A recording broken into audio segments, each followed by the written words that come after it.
is the Kenya Council of Church Ministries and Alliances.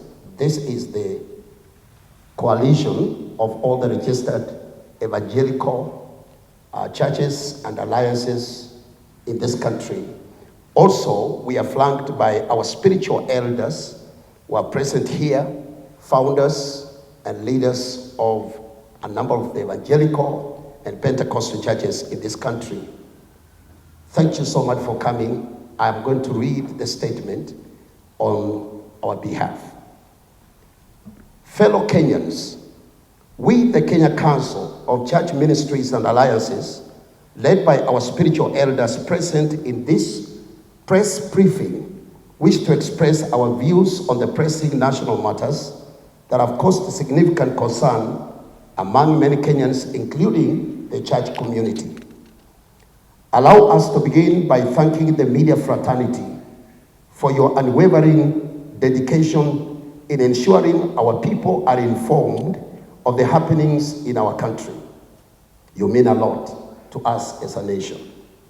As representatives of the broader evangelical and Pentecostal leadership in this country, we state that it's our sacred duty and sacred responsibility as ministers of the gospel to stand out as the voice of the people that bridges their concerns and needs with those in leadership.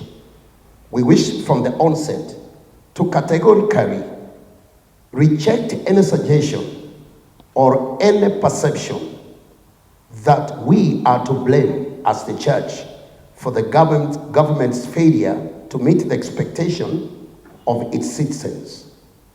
While we offer prayers and moral guidance, whenever called upon should not be construed to imply that we are part of the government and should not bear responsibility for its shortcomings.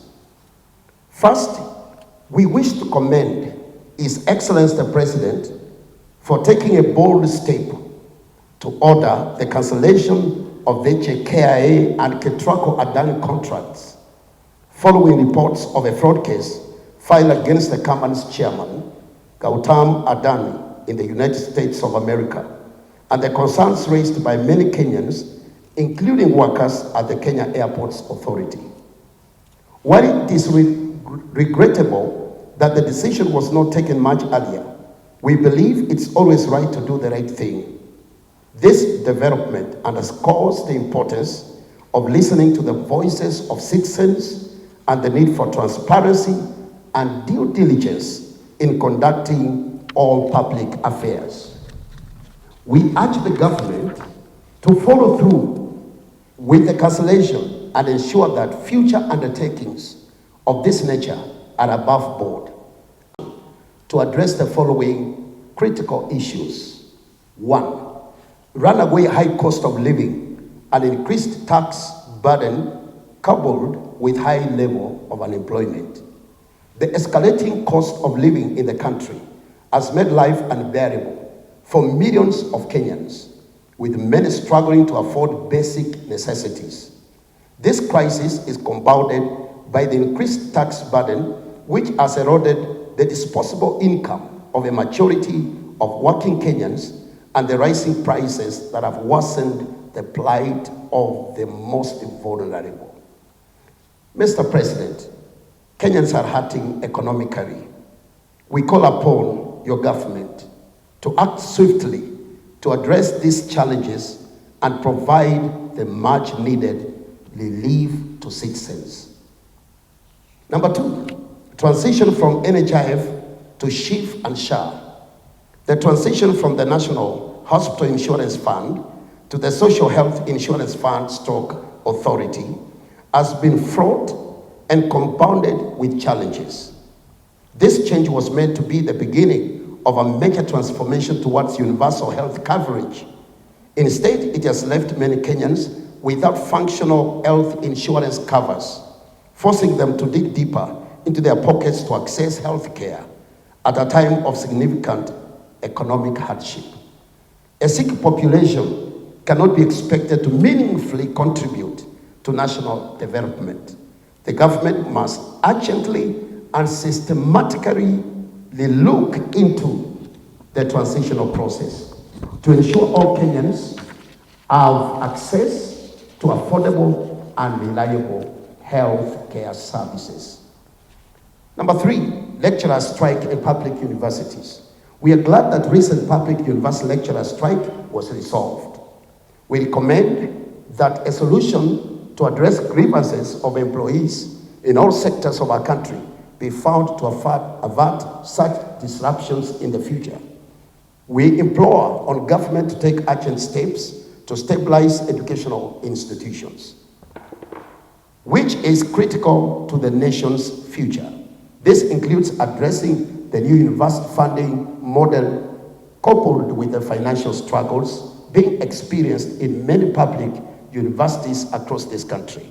Number 4, impending crisis in transition to grade 9. Still in the education sector, the competence-based curriculum CBC transition to grade 9 is facing an imminent crisis.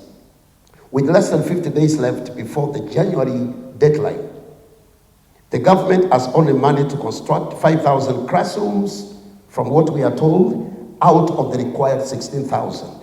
This lack of preparedness threatens to derail the education of thousands of children in this country. The government must prioritize this transition to avert a national education disaster. 5, reconstitution of the IEBC.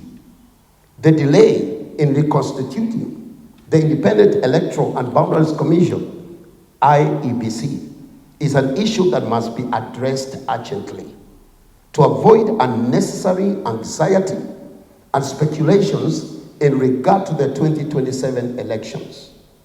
We are also aware of a section of Kenyans who are left out without representation in this country. This denies citizens their constitutional right to representation and exposes the country to risks of instability, as experienced in past election disputes. We do not want this to recur. We therefore demand that the selection process be expedited to restore confidence in the electoral process. Number 6, corruption and accountability. Further, we note with great concern that corruption continues to undermine our development and erode public trust. The government's failure to decisively punish corrupt officials and recover stolen public funds is unacceptable. There seems to be a general feeling from Kenyans that the top leadership is involved in corruption, and that's why it is condoning this evil and shielding those who are found culpable, which may not be the case. It is time to walk the talk and be seen to slay the dragon of corruption in our country. Bold action is needed to restore integrity and confidence in governance and ensure justice for all citizens. Number 7, national unity. The recent heated political events have left the nation deeply polarized. For example, what happened in Murang'a. This should not be repeated. The president must prioritize fostering unity and reconciliation. It's a symbol of unity in this country. Is it possible for all political rallies and early campaigns to be stopped at this time to avoid what we saw in Murang'a and some other places? It is imperative to bridge the widening divisions in society. We are one people. And our leadership need to lead the country towards harmony and inclusivity. Number 8, unfulfilled promises. During the campaign time, the president promised Kenyans a lot of things. The expectations of Kenyans were raised. The reality is that all could not be fulfilled at once. We advise, as the clergy, the president, if possible, to avoid making more promises at this time, and instead focus in prioritizing flagship projects at those areas that are closer to the hearts of Kenyans and focus on delivering results of achievements. At this time, we need to have a scorecard of what has been achieved. Number 9, insecurity. Of late, there have been reported abductions and killing of citizens in this country.